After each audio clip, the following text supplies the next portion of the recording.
Assalamu alaikum students. I hope you will be fine at homes. I am your science teacher and today I am going to deliver my 15th lecture of unit number 9. Students, open page number 77. आज मैं आपको air की properties के हवाले से बताऊंगी और इसको प्रॉपर्टीज़ को जानने से पहले थोड़ा सा जान लेते हैं। जैसा कि आप सब लोगों को पता है कि एयर जो है इट ऑक्यूपाइज स्पेस मास, इसकी कुछ प्रॉपर्टीज़ होती हैं और इन प्रॉपर्टीज़ को समझने के लिए कि एयर जो है उसका वेट है वो स्पेस को जो है ऑक्यूपाई करती है, इन सब बातों को समझने के लिए कुछ एक्सपेरिमेंट्स किए जाएंगे जो कि आपको इसको समझने में आपकी हेल्प आउट करेंगे। और सबसे पहले हम देखते हैं कि air has wait. The following activity helps to explain that air has weight. Students, ये जो एक्टिविटी मैं आपको बताने लगी हूँ इससे आपको क्लियर होगा कि जो एयर है वो वेट रखती है, हवा का वज़न होता है। ऑल्दो कि आपको देखने में आपको हवा नज़र नहीं आती है लेकिन हवा वज़न रखती है। Air has wait. सबसे पहले इसके लिए चीज़ें कौन कौन सी चाहिए होंगी? 2 बैलून्स लेंगे, स्ट्रिंग या थ्रेड आप ले लेंगे, एक वैक्यूम पंप लेंगे और एक वेइंग स्केल लेंगे। ये आपको नज़र आ रहा है, ये आप पिक्चर में गौर से देख सकते हैं कि ये वेइंग स्केल है। इसके साथ 2 बैलून्स आपको नज़र आ रहे हैं और थ्रेड के साथ इनको टाई किया हुआ है। फिर इसके बाद आप देखें इसका method. Tie both the inflated balloons at the end of the scale and record your findings. Now pump a balloon with air, you will see that the balloon filled with air cause the scale to get lower at the end, it means it is heavier. और इसके result में क्या है? The balloon weighs less when all the air was pumped out from it. It weighs more after the air is pumped in it. आपको मैंने इसकी reading बता दिया। मैं आपको इसको समझाती हूँ कि इसमें एक्चुअली इस एक्टिविटी में क्या बताया गया है। आपने सबसे पहले लेने हैं 2 बैलून्स लेने हैं, उनको वेइंग स्केल के साथ आप लोगों ने बांध देना है। अब आप देखते हैं कि ये बैलून्स दोनों खाली हैं, ये कोई वज़न कोई वेट को शो कर रहे हैं? नो, ये कोई वेट शो नहीं कर रहे हैं क्योंकि ये दोनों बैलून्स के अंदर जो है वो हवा मौजूद नहीं है।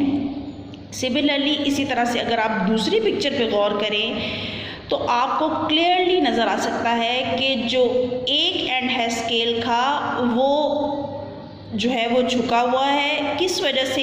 कि उस बलून के अंदर जो है वो एयर को फिल किया गया है और जो उसकी ऑपोजिट साइड है वो एंड उसका खाली है और इसलिए उसका झुकाव उस तरफ है जहाँ पर बैलून के अंदर हवा को फिल अप किया गया है। And it shows that air has wait.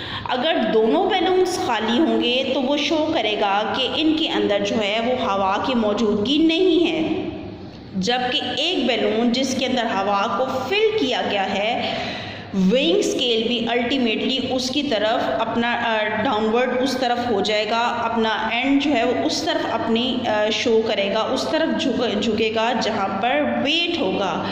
और ये आपको शो करता है कि हवा जो है वो वज़न रखती है और इस वज़न की वजह से, इस वेट की वजह से ये जो बलून है ये ऑपोजिट साइड पर उसके अपना झुकाव जो है वो शो कर रहा है।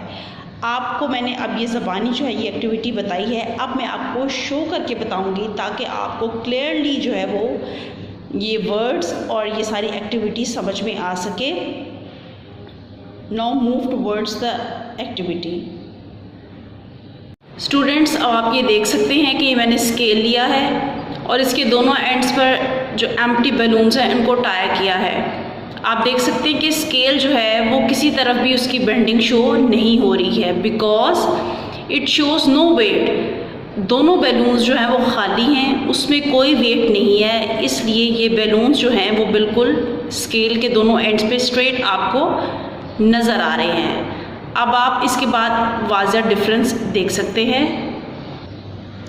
स्टूडेंट्स, अब आप देख सकते हैं कि एक इसका एंड है जिस पर एम्प्टी बैलून है और दूसरा एंड ऐसा है जिसमें बैलून के अंदर एयर को फिल अप किया गया है। And you can see a clear difference between the two views कि जो पहला व्यू था उसमें दोनों बैलून एम्प्टी थे और स्केल में बिल्कुल बैलेंस शो कर रहा था, जबकि इसमें आप देख सकते हैं कि जो स्केल है उसका झुकाव, उसकी बैंडिंग जो है वो उस बैलून की तरफ है जिसमें एयर को फिल अप किया गया है। And this activity shows that air has wait. Students, ये तो थी फर्स्ट एक्टिविटी। अब हम जानते हैं इससे रिलेटेड रीज़न की तरफ। Now move towards the reason. Students, open page number 82, इसका पार्ट डी देखें, give reasons for each.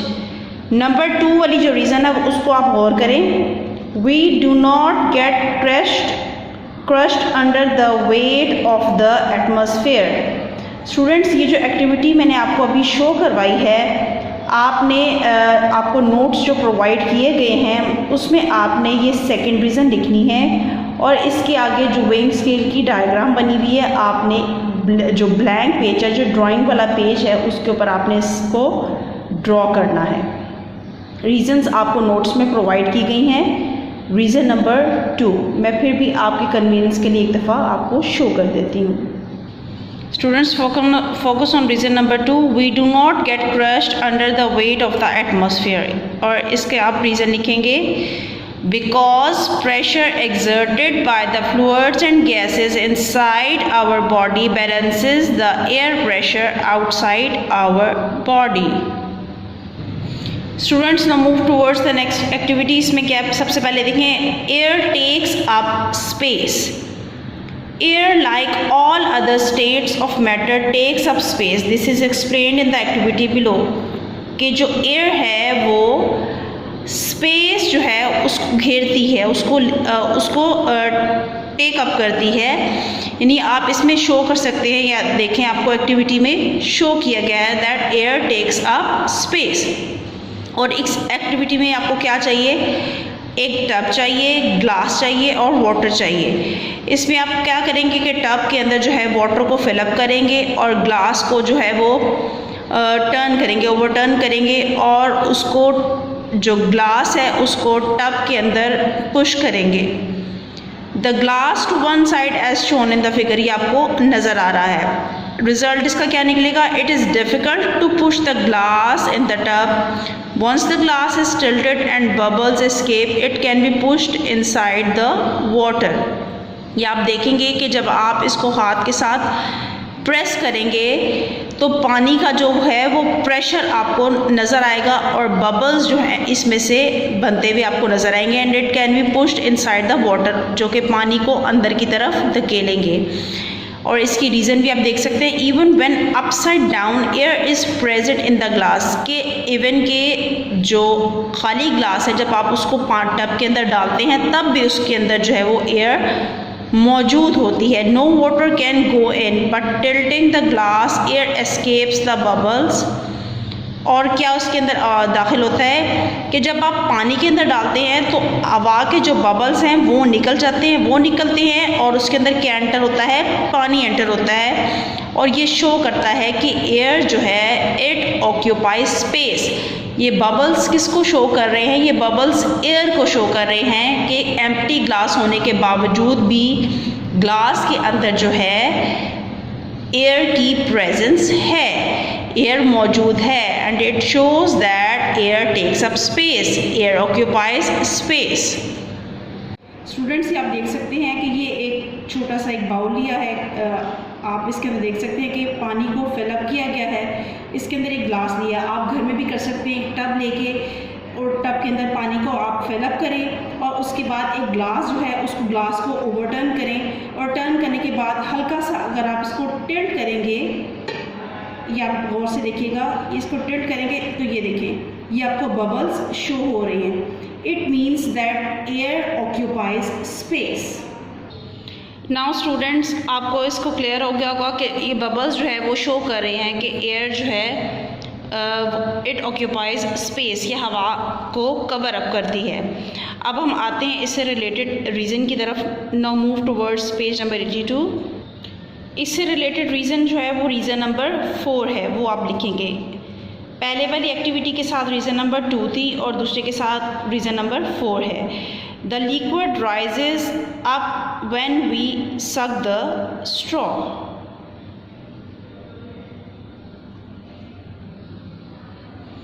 Reason number 4 है because when we suck at the straw the air in it is removed, air pressure on the liquid in the bottle forces the liquid to rise up in the straw.